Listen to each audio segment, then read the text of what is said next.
The butch-looking SUV that Automix Pro envisioned, with 2 or 4 doors, is, needless to say, a Ford Bronco with some Jimny styling elements transplanted onto it. If the existing 1.5-liter NI4 engine doesn't get a mild hybrid system, the off-road vehicle's absurd underpinnings will be much more apparent, as will the wide-hood scoop.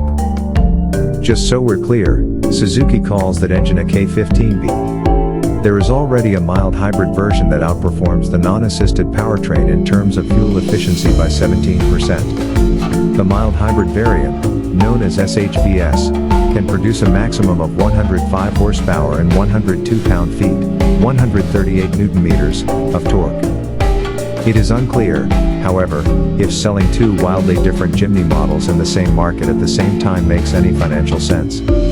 A battery-electric Jimny is in the works at the Japanese carmaker. As previously said, this was verified in Suzuki's business strategy presentation dated January 2023. Starting in fiscal year 2024, the first of 5 all-electric models will be introduced on the European market by 2030. Prospective buyers should be aware that Suzuki has not yet announced a release date for the zero-emission Jimny in European dealer showrooms.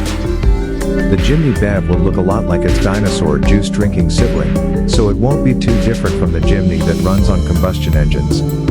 Emission standards and the prohibition on the sale of new combustion engine vehicles powered by fossil fuels in 2035 left the automaker with little alternative but to revamp the Jimny with a battery-electric powertrain. The good news is that combustion engine autos powered by e-fuels will be excluded from the 2035 prohibition.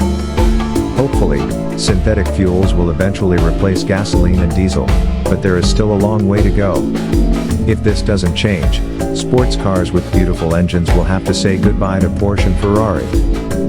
A tiny high-voltage battery is likely to be featured in the zero-emission form of the Jimny Sierra, which is known as the huge Jimny for international markets as opposed to the K version for Japan, because of its modest footprint. The Jimny BEV's allure would be diminished as a consequence of its unimpressive driving range.